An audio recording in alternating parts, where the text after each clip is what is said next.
Paz do Senhor, meus irmãos. Que lugar maravilhoso, né? Que bom que você está aqui. A presença de Deus é perceptível nesse lugar. E eu tenho certeza que você já sentiu essa presença. Até os desavisados sentiram a presença de Deus aqui hoje. Estão sentindo que o dono da casa, o dono da festa, está neste lugar. E o Deus que está falando com você desde o início do culto continuará falando por meio da sua palavra. Amém? Por favor, abra a Bíblia no livro do Apocalipse, capítulo 2. Eu lerei do versículo 8 ao 11. Apocalipse, capítulo 2, do 8 ao 11.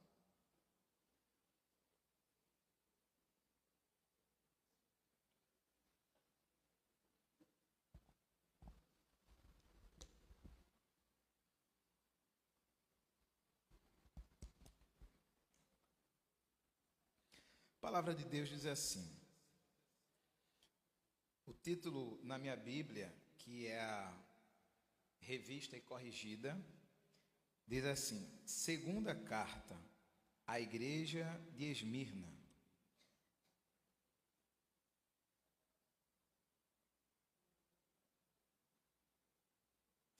E ao anjo da igreja que está em Esmirna, escreve: Isto diz o primeiro e o último, que foi morto e reviveu. Eu sei as tuas obras, e tribulação, e pobreza, mas tu és rico, e a blasfêmia dos que se dizem judeus, e não são, mas são a sinagoga de Satanás. Não temas diante das coisas que hás de padecer. Eis que o diabo lançará alguns de vós na prisão, para que sejais tentados, e tereis uma tribulação de 10 dias. Sê fiel até a morte, e dar-te-ei a coroa da vida. Quem tem ouvidos, ouça o que o Espírito diz às igrejas. O que vencer não receberá o dano da segunda morte. Vamos orar ao Senhor, agradecendo a Ele por sua palavra. Senhor Jesus, obrigado por esta palavra que o Senhor nos tem permitido ler. Aplique-a no nosso coração, fale conosco ainda mais a partir desta palavra, Senhor. Que a mensagem que o Senhor trará para nós aqui nesta noite, por meio desta palavra, através do teu servo, seja, meu Deus amado, impactante na vida dos ouvintes. Que eles recebam, meu Deus, de ti, que eles se alimentem, que eles saiam daqui robustecidos pela tua palavra e dessedentados pela água do teu Espírito Santo. Que sejamos, Senhor, mais uma vez, renovados pelo teu Espírito Santo, impactados, chocados pelo teu amor, meu Deus. Que nós percebamos o Senhor nos abraçando, que nós percebamos a presença do teu Espírito Santo aqui trabalhando dentro de nós e nos moldando para que nós sejamos mais parecidos com o Senhor. Nos dá força, meu Deus, e fé para passar as provações que nós estamos passando e aquelas que ainda virão. Que o Senhor seja glorificado na nossa vida, em tudo e para sempre. Amém. Meus irmãos, o livro do Apocalipse foi escrito pelo apóstolo João e, muito provavelmente, trata-se de um dos livros mais improváveis da Bíblia. Na ocasião em que o apóstolo João escreveu este livro, ele já tinha passado por muitas situações na vida ministerial, situações essas que deveriam ter invariavelmente ter levado João à morte. Mas ele milagrosamente, como o nosso pastor cantou aqui, por várias vezes recebeu livramento da parte de Deus. o Senhor preservou a vida do seu servo, o João, o apóstolo João, aquele que era o discípulo de Jesus. Então, a vida de João tratava-se de um milagre. Todos os outros discípulos de Jesus morreram de causas naturais. Desculpem, morreram por causa da pregação do Evangelho. Talvez, João tenha sido o único que de fato tenha morrido de causas naturais. E por que foi que Deus permitiu que uns fossem transpassados à espada, outros fossem lançados na fogueira, outros fossem, ou pelo menos outro tenha sido crucificado de cabeça para baixo, e outros tenham sofrido mortes tão terríveis quanto essas? E João, Deus preservou em vida. E a gente não sabe quais são os mistérios de Deus, mas uma das explicações, e que me parece muito lógica, é o fato de que Deus preservou a vida de João para que o livro do Apocalipse fosse escrito. A data provável, o ano provável da escrita desse livro é do ano 90 ao ano 96. Portanto, se considerarmos que Cristo morreu por volta do ano 30, de 30 para 90 tem pelo menos uns 60 anos. Então, depois de Jesus Cristo ter sido crucificado, João viveu por pelo menos mais uns 60 anos e morreu provavelmente em Éfeso, sua cidade, e farto de dias. E Deus preservou a vida do seu servo, e um dos propósitos, claro, foi a escrita do livro do Apocalipse. Um livro que muitas pessoas têm medo de ler, mas a verdade é que o verdadeiro cristão não pode ter medo de ler o Apocalipse. Isso aqui é a palavra de Deus. Ah, Emerson, mas aqui tem muitas coisas terríveis que acontecerão com aqueles que não estiverem debaixo da vontade de Deus. E vejam, as coisas que estão escritas aqui no Apocalipse são muito pesadas. No entanto, olhe para a morte dos discípulos. A morte dos apóstolos do Senhor foram mortes também extremamente pesadas. O que a gente tem que considerar é: Deus tem os seus caminhos, Ele tem os seus planos para a minha vida, tem os seus planos para a sua vida, e Ele fará conforme o desejo dEle, conforme o querer dEle. E nós, enquanto cristãos, precisamos estar sempre dispostos que Deus faça a vontade dEle na nossa vida, e não a nossa. Então, João escreveu esse livro do Apocalipse, e o próprio Jesus se apresentou a ele. Apresentou-se a ele de uma forma gloriosa, manifestando-se aqui, como está exposto no início do livro do Apocalipse. Jesus apresenta-se de uma forma maravilhosa e diz assim: escreve, João, as 7 igrejas que estão na Ásia. Tratava-se da Ásia Menor: a Éfeso, Esmirna, Pérgamos, Tiatira, Sardes, Filadélfia e Laodiceia. Escreve essas cartas, João, porque eu tenho uma mensagem para cada uma dessas igrejas. E vejam, algumas igrejas Deus trouxe apenas elogios. Não significava dizer que essas igrejas eram perfeitas, mas naquele momento Deus quis usar João apenas para elogiar certas igrejas. É o caso, por exemplo, de Esmirna e de Filadélfia. Outras igrejas, Deus fez elogios e fez críticas, que é o caso das igrejas de Éfeso, Pérgamos e Tiatira. E a uma igreja específica, Laodiceia, ele fez apenas críticas, apenas fez repreensões. E quando a gente compara a igreja de Laodiceia com a igreja de Esmirna, elas de fato são igrejas que se comportam de maneira oposta, ou de maneiras opostas. Enquanto uma se achava muito rica e era pobre, nua e miserável, a outra se achava pobre, porque financeiramente falando, de fato, ela era, no entanto, ela tinha uma grande riqueza, que era a presença de Deus no meio dela. Uma reflexão importante já nos vem à mente. Algumas pessoas entendem que a prosperidade tem a ver com bens materiais, que a prosperidade, ou a verdadeira prosperidade, tem a ver com ter um bom emprego, tem a ver com ter uma boa casa, ter carro, ter uma conta gorda no banco. Isso é prosperidade, ok. Mas quando a gente compara isso com aquela que é o suprassumo da prosperidade, a gente percebe que essas prosperidades materiais nada mais são do que uma folha que o vento leva para onde quer. São coisas sem expressão. A verdadeira prosperidade é estar no centro da vontade de Deus.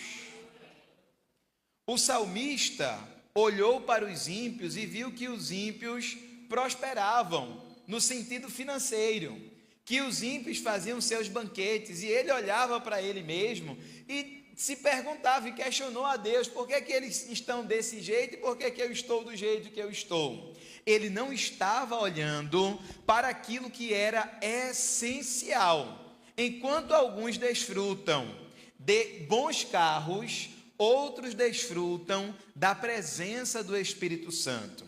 Enquanto alguns desfrutam de boas casas, outros são a habitação do Espírito Santo de Deus. Enquanto uns desfrutam de dinheiro, tem dinheiro sobrando na conta, outros estão desfrutando da graça e do poder de Deus, da manifestação dos milagres do Senhor todos os dias, porque todos os dias o Senhor tem provido o seu alimento. Não tem para amanhã, mas Deus mandou o de hoje. Não tem para a semana que vem, mas o de hoje já está garantido, e aquele que garantiu o de hoje, garantirá o de amanhã, o de depois, o de depois, o de depois, porque depender de Deus é ser próspero.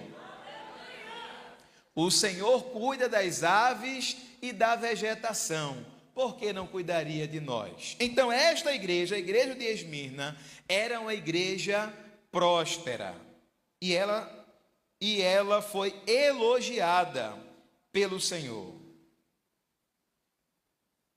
Esmirna estava na Ásia Menor, onde hoje é a atual Turquia, e era uma cidade rica, bem estruturada. Uma cidade rica e bem estruturada. Essa era Esmirna, a cidade de Esmirna, uma igreja, uma cidade rica e bem estruturada. Uma cidade culturalmente grega, politicamente romana e religiosamente pagã. Eu não estou falando da igreja, estou falando da cidade onde a igreja estava localizada. Ela tinha uma influência cultural da cultura grega, a política dela era influenciada por Roma, e era uma cidade em que o paganismo imperava. Então veja, uma cidade rica e pagã. Essa era a cidade de Esmirna. Abrigava a cidade de Esmirna culto ao imperador romano, e isso criava um grande conflito para com os cristãos fiéis. Então, por esse contexto, você já deve imaginar que as pessoas que faziam parte da igreja do Senhor em Esmirna estavam inseridos dentro de uma cultura, dentro de uma sociedade que tinha um alto grau de paganismo. E o fato de a cidade ser do jeito que era, fazia com que muitas perseguições viessem para os irmãos, ou sobre os irmãos, da igreja de Esmirna, que procuravam manter a sua fé e a pureza de coração. E, naturalmente, muitas calúnias vinham àquela igreja. Observe, Jesus começa a relatar a carta para João, dizendo o seguinte, versículo 8: E ao anjo da igreja que está em Esmirna, escreve. Naturalmente, anjo da igreja aqui era uma representação, alguém que representava a igreja e que deveria passar essa mensagem que estava sendo endereçada para aquela igreja, para os irmãos. Então, digamos que a carta foi entregue ao líder daquela igreja, ou a um líder daquela igreja, de maneira que ele pôde lê-la para a igreja, tá? Então, aqui nós temos a ordem de Deus para escrever a este destinatário, o anjo da igreja que estava em Esmirna. Isto diz, deixe sua Bíblia aberta, isto diz o primeiro e o último, que foi morto e reviveu. Jesus está, meus irmãos, aqui se auto-identificando como aquele que é o primeiro e o último. Ele está, obviamente, falando aqui sobre um dos seus atributos, sobre uma das suas características particulares. Ele é eterno. Não há nada antes dele e nada depois dele haverá. Então, Deus está se identificando aqui como aquele que é eterno, aquele que não está limitado ao tempo, porque só é possível a eternidade fora do tempo. Todas as coisas que existem, inclusive anjos, demônios, seres humanos, obviamente, os planetas, o universo, tudo que existe está dentro de uma coisa chamada tempo. Deus é um ser atemporal, ele está fora do tempo, portanto, ele controla todas as coisas. Isto diz aquele que é o primeiro e o último, que foi morto e reviveu.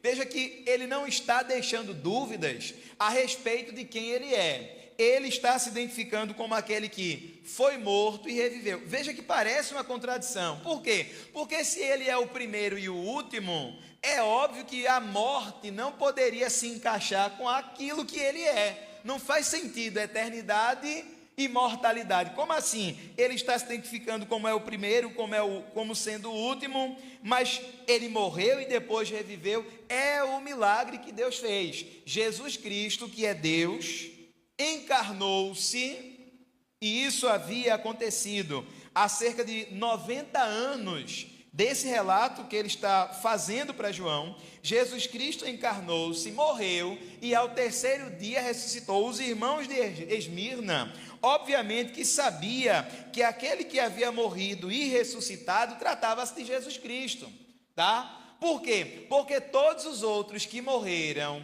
e que ressuscitaram, e a gente pode citar o filho da viúva de Naim, a gente pode citar Lázaro, a gente pode citar as ressurreições do Antigo Testamento, como aquele homem que tocou nos restos mortais de Eliseu e ressuscitou. Todos eles que morreram e ressuscitaram, voltaram a morrer. Por que voltaram a morrer? Porque eles não eram primeiros e últimos, não eram. Só um que é o primeiro e o último, e que nem a morte pôde contê-lo. Ele morreu no primeiro dia, mas ressuscitou ao terceiro dia, e está vivo e vive para todo sempre. Jesus Cristo está dizendo: escreve, João, porque eu tenho uma mensagem para a minha igreja. E João começa a escrever, ele é obediente, tá? Ele é obediente. E a primeira coisa que Jesus diz àquela igreja no particular é: eu sei as tuas obras. Eu sei as tuas obras. Imagine, meus irmãos, aquele que é o primeiro e o último, chegando diante de você e dizendo assim: Emerson, eu sei as tuas obras. Eu não sei se fico com medo ou se fico feliz, entendeu? Porque eu não sei de que obra ele estaria falando. Porque eu tenho as minhas obras, que se ele colocasse aqui no telão, eu ficaria altamente envergonhado. E eu tenho também as minhas obras, que se ele colocasse aqui no telão, eu ficaria envergonhado Talvez, mas por outro motivo. Porque eu não quereria que essas fossem expostas. Porque manhã sempre disse, faça com a mão e não deixe que a outra veja. Tem a ver com isso. Então eu sei que eu tenho as minhas obras que são boas e tenho, obviamente, as minhas obras que são más. Eu tenho muitos momentos em que estou sendo, de fato, guiado pelo Espírito Santo do Senhor, mas tem muitas vezes que eu sou teimoso e eu sou guiado pelas minhas próprias forças. Então Deus sempre trará para mim mensagens, como trouxe para outras igrejas aqui.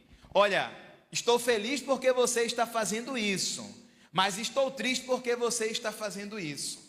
E não existe, meus irmãos, ninguém aqui nesta noite que não esteja nessa condição, porque todos nós somos seres humanos. Então nós fazemos as coisas que Deus quer, obedecemos ao Senhor em muitos momentos, e em outros momentos nós desobedecemos ao Senhor.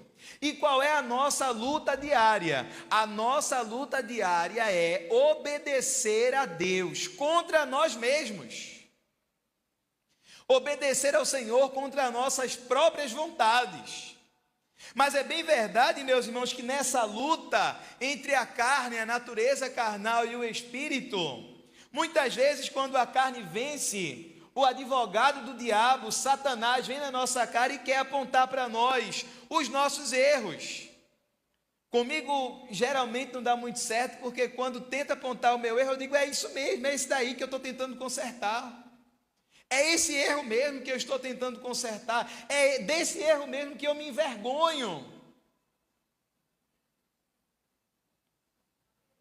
A essa igreja, Jesus chegou e disse assim, eu sei as tuas obras, mas as obras às quais ele estava a se referir aqui, eram as obras boas daquela igreja. Porque embora essa igreja estivesse numa região, numa cidade que era próspera, era uma igreja oprimida naquele lugar. Por quê? Porque essa igreja remava contra a maré. Essa igreja fazia aquilo que era contrário à vontade da maioria da sociedade. E o que é que eles faziam? Eles lutavam contra a própria natureza carnal, para que o Espírito Santo do Senhor guiasse a vida deles. E é para essas obras que Deus está olhando, que Jesus está olhando nesse momento, está dizendo, eu sei as tuas obras, e tribulação, e pobreza, mas tu és rico. Mesmo diante das lutas, mesmo diante das perseguições, mesmo diante da pobreza material, mesmo diante, meus irmãos, da tribulação, Deus estava com aquela igreja e mostrando para aquela igreja, para aqueles irmãos de Esmirna, você é rico, você é rica. Por que você é rico, você é rica? Porque a minha presença está no meio de vós. Todos os seres humanos enfrentam situações adversas na vida, meus irmãos. A diferença é que aquele que é justo, aquele que procura ser guiado pelo Espírito Santo do Senhor, ele reage de maneira diferente. Enquanto alguns se desesperam, o crente dobra os joelhos e vai falar com o Senhor. E é diante dessas obras, é diante dessas ações, é sobre isso que Jesus está falando à sua igreja. Está dizendo assim, você é rico, porque você sabe para onde tem que ir, porque você sabe o que tem que fazer, porque você sabe o caminho que tem que trilhar, o caminho que te traz até a minha presença. E ele continua, e a blasfêmia dos que se dizem judeus, e não são, mas são a sinagoga de Satanás. Então vejam, havia alguns ali que se diziam judeus, mas que na verdade estavam perseguindo a igreja, tal como, claro, os judeus fizeram com o nosso Senhor Jesus Cristo. E olha como Jesus está identificando essas pessoas, a sinagoga de Satanás. Eles estão sendo templo do inimigo. e eles estão vindo contra vocês. Na verdade, por trás deles, quem está agindo é o próprio pai da mentira, é Satanás, é o diabo. Então eu conheço você, eu sei quem você é, eu sei as blasfêmias que tem feito, que as pessoas têm feito, que os judeus têm feito contra vocês, o inimigo tem usado eles contra vocês. Mas não temas. Não temas. Tem muitas vezes na Bíblia a palavra não temas, né? Muitas vezes. E parece que nós esquecemos que todos os dias o Senhor está olhando para nós e está dizendo: não temas. Não temais aquele que pode matar o corpo, mas não pode matar o espírito, não pode matar a alma. Temais antes aquele que pode fazer tanto o corpo quanto a alma padecer no inferno. Não temam a sinagoga de Satanás.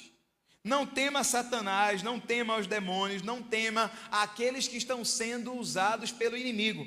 Não temas, não temas. É isso que Jesus está dizendo. Leve, meus irmãos, essa palavra para você essa semana. Porque pode acontecer alguma coisa e você pode, por ser um ser humano, querer temer. Mas Deus já te deu a palavra nesta noite. E a palavra é: não temas. Não temas as pressões que vêm contra você. Não temas as tribulações que vêm contra você. Não temas as blasfêmias, as acusações falsas que vêm contra você. Não temas, nada temais. Nada temas das coisas que hás de padecer. É o que Deus está dizendo para essa igreja. E veja, o que temos aqui no começo do versículo 10 é um aviso a respeito daquilo que aconteceria com a igreja de Esmirna. Eles já estavam passando por muitas situações complicadas, mas Jesus estava avisando: olha, vem mais coisas por aí, vem mais problemas à frente, mas diante desses problemas, não temas. Eis que o diabo lançará alguns de vós na prisão. Isso ele fará para que vocês padeçam, para que vocês sejam tentados, e tereis uma tribulação de 10 dias. Ser fiel até a morte, e dar-te-ei a coroa da vida. Veja que Jesus está falando aqui, meus irmãos, sobre algo que iria acontecer. Ele fala sobre as coisas que estavam acontecendo. Eu sei as tuas obras, eu sei quem tu és, eu sei o que você tem padecido, eu sei por onde você tem passado, eu conheço você, eu conheço o teu dia a dia. Jesus está dizendo aqui à igreja que conhecia a ela. Deus também te conhece. Deus também sabe das coisas que você padece. Ele não está isento, ele não está com os seus olhos fechados, com os seus ouvidos tapados, para não ver e para não ouvir aquilo que tem acontecido com você. Inclusive as perguntas: Senhor, por que isso? Resposta: porque você é Esmirna. Porque você é servo de Deus, porque você é serva de Deus. E se há um sofrimento que vale a pena nós passarmos, é o sofrimento cuja motivação é o fato de nós servirmos ao nosso Senhor. O apóstolo Paulo escreveu uma de suas cartas e disse assim: desde agora ninguém me inquiete, porque eu trago no meu corpo as marcas de Cristo. Sabe o que é isso? Era ele apresentando as suas cicatrizes, com alegria, apresentando as coisas que ele passou com felicidade, porque ele sabia que aquilo que ele tinha passado, todas aquelas coisas que ele passou por amor a Jesus Cristo. Quando nós, meus irmãos, temos a mentalidade de que estamos passando por aquilo que estamos passando, por amor a Jesus Cristo, a dor fica menor, a consolação nos vem, dá para a gente ter a tranquilidade, a paz, a calma que o pastor acabou de falar aqui. Por quê? Porque nós sabemos que o sofrimento do cristão por amor a Cristo será recompensado com peso eterno de glória. Bendito é o nome de Jesus. Então, Jesus está dizendo: eu conheço você, eu conheço suas obras, eu sei as tribulações, eu sei as tuas limitações financeiras, eu sei de tudo, não há nada que esteja oculto. Mas deixa eu te dizer uma coisa, vem por aí, mas coisas complicadas, prisões, tentações, tribulações, essas coisas virão a vocês. No entanto, será, no caso das tribulações, e tereis uma tribulação de 10 dias. A dor e o sofrimento não são eternos. Passe pela dor sabendo que ele vai acabar, que ela, a dor, vai acabar. Passe pela luta sabendo que ela terminará. Passe pela noite sabendo que o sol da justiça brilhará. Passe pela fornalha sabendo que o quarto homem está com você e que você será retirado dessa fornalha. Seja lançado dentro da cova dos leões, mas com a esperança de que pela manhã o rei vai lá para a porta da cova e vai dizer assim: dá-se aí ao caso que você esteja vivo, e você vai responder: o rei do céu, Jesus Cristo, vive para todo sempre e me livrou da boca dos leões. Então a dor e o sofrimento não são eternos, meus irmãos. E Jesus está mostrando para essa igreja que eles passariam por sofrimentos, tribulações, passariam por tentações, mas que seria por um período determinado e que eles deveriam ser fiéis, manter-se fiéis a Ele, mesmo diante das circunstâncias adversas. Essa é mais uma mensagem de Deus para a sua vida. Não tema ou não temas das coisas que tu hás de padecer, que eu não sei o que é, mas não temas das coisas que tu hás de padecer. Sê fiel até a morte.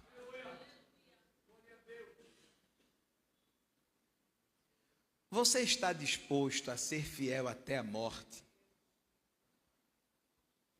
Quando a gente lê, meus irmãos, sobre a história dos apóstolos, a maneira como eles foram mortos, quando a gente olha para os irmãos da igreja primitiva, quando a gente olha para aqueles irmãos nossos que foram lançados dentro do Coliseu para servir de chacota a um público que estava ali para observar a angústia, a agonia, o terror nos gritos daquelas pessoas que muitas vezes não vinham, é verdade.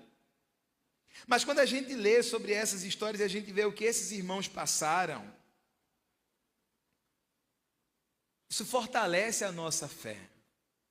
Porque nem de longe, certamente, a gente passa por circunstâncias como essas que os nossos irmãos passaram. Mas eles passaram de cabeça erguida, eles passaram louvando ao Senhor, eles passaram pregando o Evangelho, eles desafiaram o império, desafiaram o imperador, desafiaram a morte, por amor a Jesus Cristo. Esses homens de Deus, essas mulheres de Deus, são exemplos para nós, e a gente deve ler a história deles e refletir sobre nós mesmos. Porque que tantas vezes, diante de coisas muito insignificantes, a gente ousa abrir a boca para dizer: eu não serei mais crente, eu vou desistir da fé, eu vou deixar essa obra de Deus para lá, eu vou sair da igreja, eu vou abandonar o evangelho. Que é isso? Aquele que nasceu de novo, aquele que, meus irmãos, colocou as suas mãos na obra para trabalhar, não pode olhar para trás.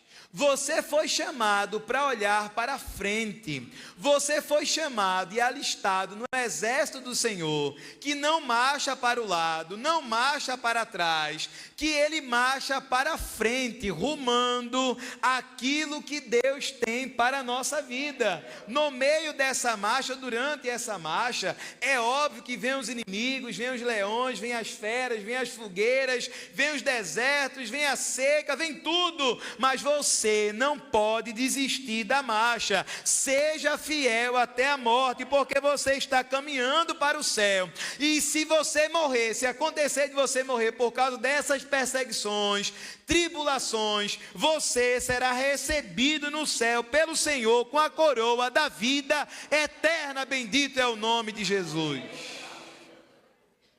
Não olhe para trás. Não olhe para os lados. O seu alvo é Cristo, diz na música, né? O seu alvo é Cristo, o seu alvo está na frente. Mas você não sabe o que eu passo. Não sei. Não sei o que você passa, mas eu sei quem é o Deus que você serve, porque eu também sirvo a esse Deus, e é aquele que, quando quer, ele coloca calmaria na tormenta, ele faz, bendito é o nome de Jesus, rios naquela terra seca, ele faz. Por quê? Porque ele é poderoso para fazer. Você não está nas mãos de Satanás. Você não está nas mãos dos seus inimigos. Você está nas mãos de Deus. É Ele que te guia, é Ele que te controla, é Ele que caminha junto com você. É Ele que tem poder sobre a tua vida. Seja fiel até a morte. Bendito é o nome de Jesus. O sofrimento do cristão, meus irmãos, tem limite e propósito. O sofrimento do cristão tem limite e tem propósito. Um dia não haverá mais choro. Um dia não haverá mais tristezas. Porque tem gente fiel,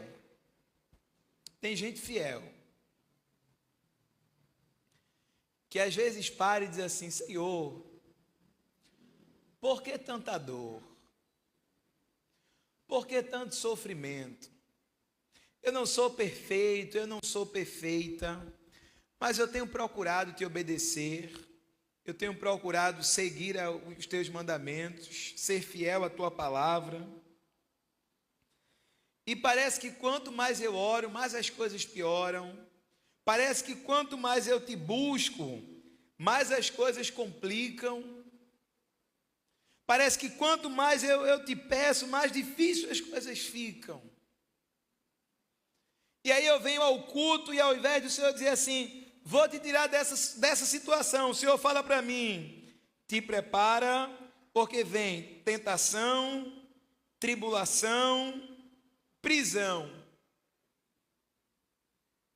vem mais sofrimento, eu não aguento mais. Deixa eu te perguntar, quem é que mais sabe das tuas forças? É você ou é Deus?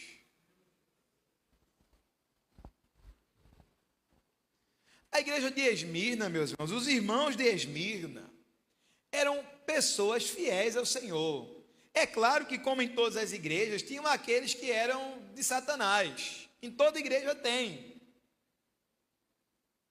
Mas a comunidade ali, Jesus falando com aqueles irmãos, disse assim: olha, eu estou com vocês, eu estou no meio de vós. sei do sofrimento de vocês. Se preparem, vem mais por aí. Mas vocês não estarão sozinhos. Sejam fiéis até a morte, porque eu darei vitória a você. A coroa da vida é dada aos que perseveram, mesmo em meio à dor. Persevere. Persevere, porque o sofrimento acaba. A dor termina. Persevere. No versículo 11, tem escrito assim: quem tem ouvidos, ouça o que o Espírito diz às igrejas. Quem estava dizendo era o Espírito Santo do Senhor. Jesus falou para João, João escreveu a carta à igreja de Esmirna, a carta estava sendo lida e o Espírito Santo do Senhor, porque é Ele quem faz isso, estava colocando a mensagem de Jesus Cristo, trazida por meio daquela carta, no coração de cada irmão, para que eles fossem alimentados por aquela palavra. E algumas pessoas nos nossos dias têm tentado negar que o Espírito Santo do Senhor é Deus. E veja, Jesus está dizendo: vocês que têm ouvidos, ouçam, o Espírito Santo estará falando a vocês. O Espírito Santo está falando a vocês, é Ele quem fala, meus irmãos. Então, se o Espírito Santo de Deus fala, é óbvio que Ele é um ser pessoal. Ele não é só uma força, Ele é um ser pessoal. É um ser que tem volição, um ser que tem vontade, um ser que tem vontade. É o Espírito Santo de Deus, uma pessoa. Olha o que está escrito em 1 Coríntios, capítulo 12, e o versículo 11. Mas um só e o mesmo Espírito opera todas essas coisas, repartindo particularmente a cada um como quer. É Ele quem reparte os dons. É Ele quem distribui os dons para aqueles que estão na igreja, do jeito que Ele quer. É um Espírito que tem vontade, é um ser pessoal.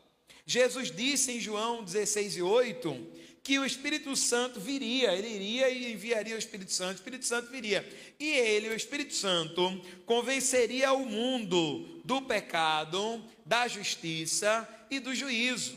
Então é um ser que convence, é um ser que tem pessoalidade, é um ser pessoal. Vejam, quando Ananias e Safira vieram para mentir diante do apóstolo Pedro, Pedro disse assim, Atos 5:3, porque vocês mentiram ao Espírito Santo de Deus. Veja, se é possível mentir ao Espírito Santo, ou melhor, se é possível tentar mentir ao Espírito Santo, é óbvio que ele é um ser pessoal. Então vejam, em vários relatos na Bíblia, em várias referências na Bíblia, nós temos as características pessoais do Espírito Santo, que é aquele que comunica a sua palavra no coração de cada indivíduo. No entanto, ainda hoje, há muitos meus irmãos que negam a pessoalidade do Espírito Santo, que negam a divindade do Espírito Santo, mas você que está aqui, está recebendo essa palavra de Deus no seu coração. Deus está falando com você, porque o Espírito Santo de Deus está aí, trazendo essa palavra para o seu coração. É Ele que reparte para os corações, para as pessoas que estão aqui nessa noite. Então, quem tem ouvidos para ouvir, ouça o que o Espírito diz às igrejas. Ele está falando com a sua igreja nesta noite. Escute, atente para a voz do Espírito Santo, que permanecerá falando com você durante a sua vida. Então atente à voz, esteja atento, esteja atenta à voz do Espírito Santo. E finalmente, ao que vencer, não receberá o dano da segunda morte. Nem a morte nós devemos temer. E é claro que eu estou falando sobre a primeira morte, que é aquela que você inspira e expira pela última vez sobre essa terra. Não tema essa morte. Ela é só uma passagem daqui para a eternidade. Ela é só uma passagem. É bem verdade que alguns passarão por essa primeira morte, se o Senhor não voltar, né, e não nos levar logo. Alguns passarão, todos passarão por essa primeira morte, e alguns não passarão pela segunda morte. E outros passarão pela primeira morte, o que não é um problema, mas passarão também pela segunda morte. As pessoas que não têm as características da igreja de Esmirna passarão pela segunda morte. Serão lançadas no lago de fogo e enxofre, conforme está escrito no livro do Apocalipse. E eu não estou dizendo isso, obviamente, para que você tenha pavor, não. Eu estou dizendo isso para que você saiba que a tua única chance é atentar para a voz do Espírito Santo. Quem tem ouvidos, ouça o que o Espírito Santo diz à igreja. Amém.